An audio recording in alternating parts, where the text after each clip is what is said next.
Bismillah ar-Rahman ar-Rahim.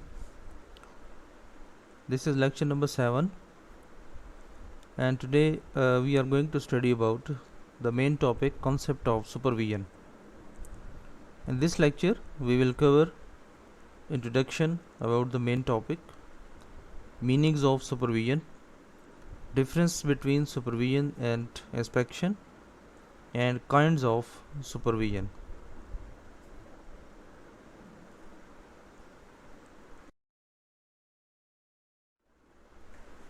Now in introduction we see that inspection, this is part of the administration of education. Though there is a vast difference between inspection and supervision. Normally the people think that there is no difference, but there is a great difference between supervision and administration and also inspection.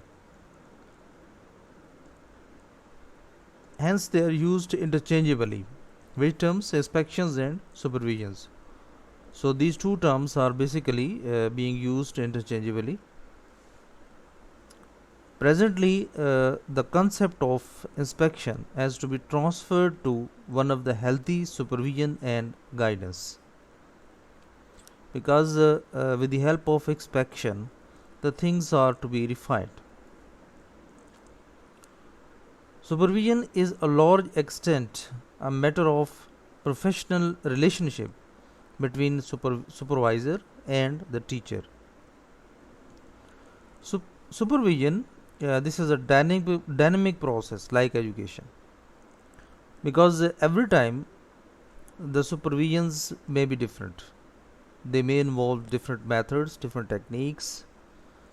So that's why we say that supervision is a dynamic process. Now, what is the meaning of supervision? The Dictionary of Education defines supervision as all efforts of designated school officials toward providing leadership to teachers and other educational workers in the improvement of instruction. Involves the stimulation of professional growth and development of teachers, the selection and revision of educational objectives, materials of instructions and methods of teaching, and the evaluation of instruction. Whilst envisage supervision as supporting, assisting, and sharing rather than directing.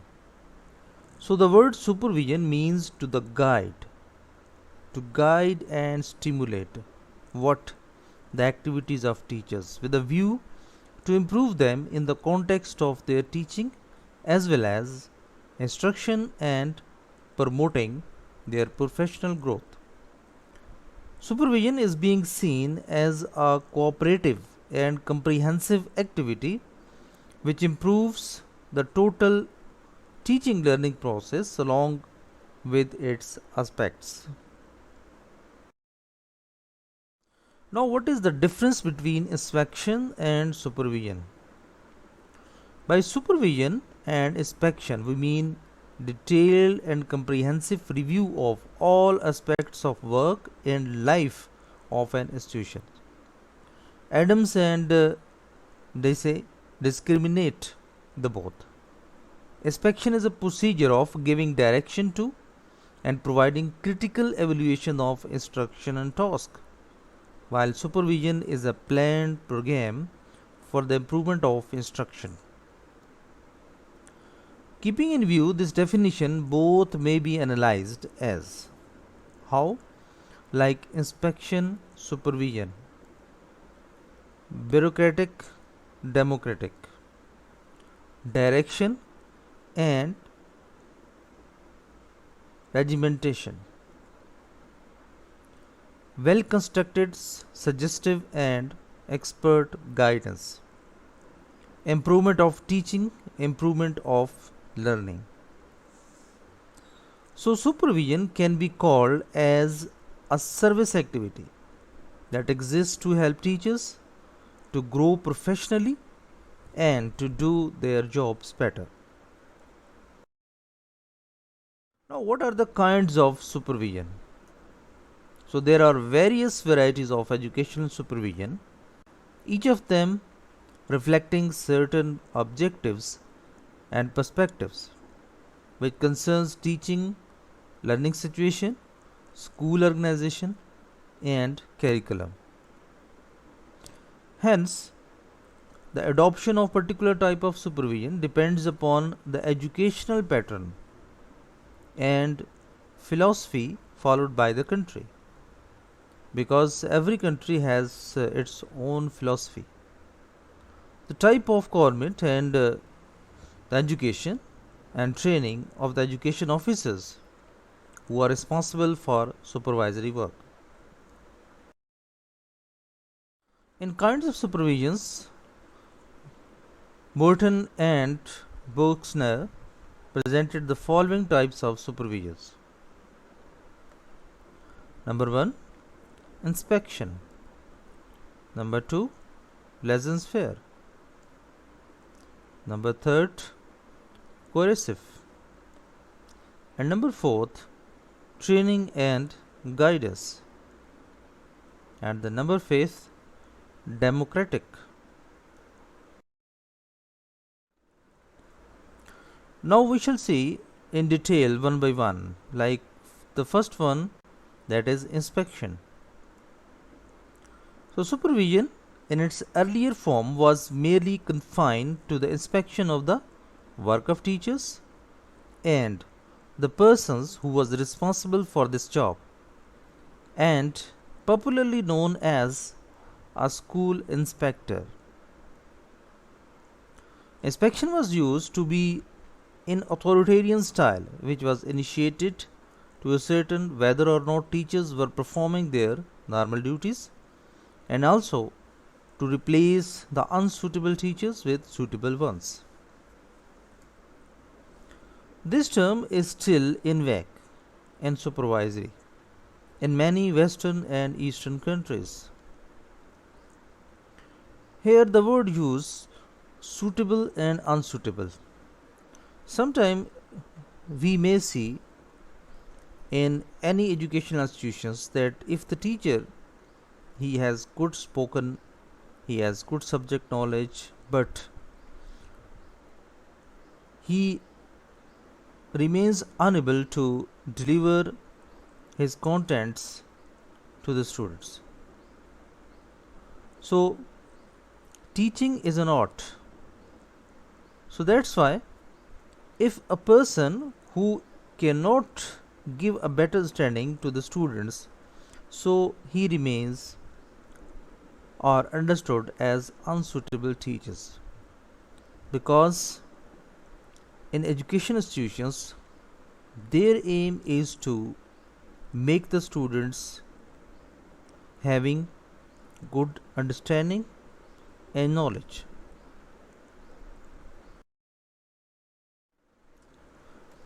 The next one, that is type or kinds of supervision, is laissez-faire. The laissez-faire type of supervision is actually not constructive supervision at all. It is a policy of letting each teacher teach as live places without reference to efforts. So little effort is made to assist teachers to improve the instructional program or to develop any consensus among teachers' philosophy practice. Precisely this style lets the worker to make all decisions and principles, but just possesses wait and see attitude. So this type of attributes the lower to non-interference of the principal, and there is just such much much consumptions of the time for accomplishing the task. In the next kind of supervision, that is coercive supervision. What does it mean? So it is an authoritarian concept which attributes to some authority of omniscience which is necessary to make momentous decisions. So everyone has to obey these decisions and can't object or check the validity and feasibility of such decisions.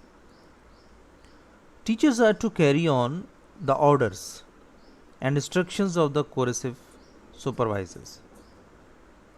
So, supervisors find it easy to believe that the most effective means of making teachers to work is to compel, then teach scheduled subject matter on the stereotyped methods. This concept is closely bound up with the curriculum and instructional philosophy, which came to permeate almost all the schools in this type of supervision. The principal or supervisors visits teachers. Next kind of supervision, still coercive supervision, it has that teaching and defects or good points made them known. They are read to follow the dictates of the supervisors and are awarded increments or prizes on the basis of his personal judgment. So, supervision does not respect the personalities of teachers and is not consistent with democracy. It violates the tenets of good mental hygiene because collisions at detrimental to the growth of originality, ingenuity, and creativeness. So the next kind, that is training and guidance. This is also very important. Like it is now increasingly recognized that true learning should be based on the understanding, interests, and active participation of learners, not on rote memorization, corrections, and passive listening. Education is a process of guiding growth. Learners' voluntary cooperation in the learning process is of utmost significance. The change has brought to bear its impact on supervision.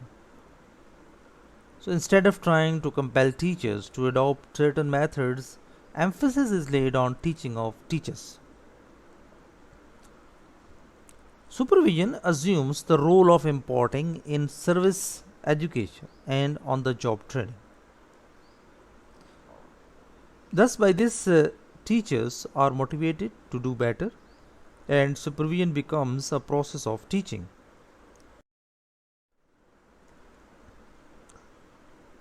More about training and guidance, we can say that consequently, the belief prevails that supervisor has the word and superiority of greater knowledge and experience. Elsprey and McNally have observed that it is still assumed that it is the teacher's duty to improve the patterns approved by the supervisor. Many authorities observe that this type of instructional supervision now dominates the fictional scene. Now, the next one is democratic supervision. Democracy is not merely a political organization or procedure, it is a way of life. Its principles apply to all aspects of life. Democratic ideals imply belief in common man, recognition of the dignity and worth of the individual, appreciation of the importance of individuals' differences as well as similarities, and the assumptions of authority by consent of the group. Applied to supervision, democratic ideals do not allow impositions of the will of the supervisors upon teachers, who, on the other hand, cannot go their own way without helping to achieve goal or commonly determined. Cooperation of teachers and supervisors on the problem of improving instructions is the inherent and basic concept of democratic supervision.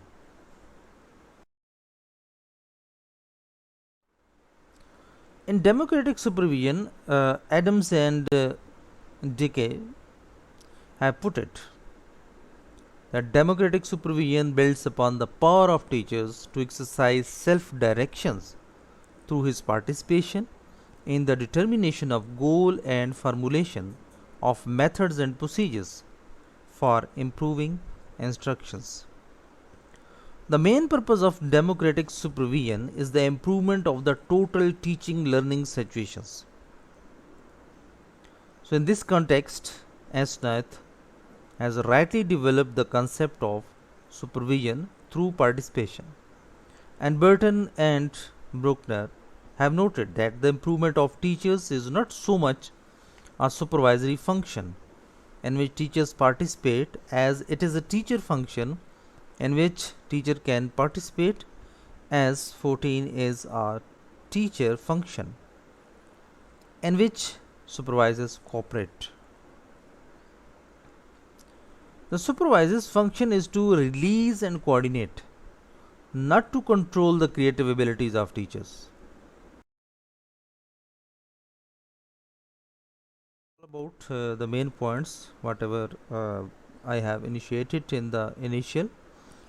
So hopefully everything will be understandable, and if you still didn't subscribe my channel, please subscribe it for more updates, and these notes are very helpful.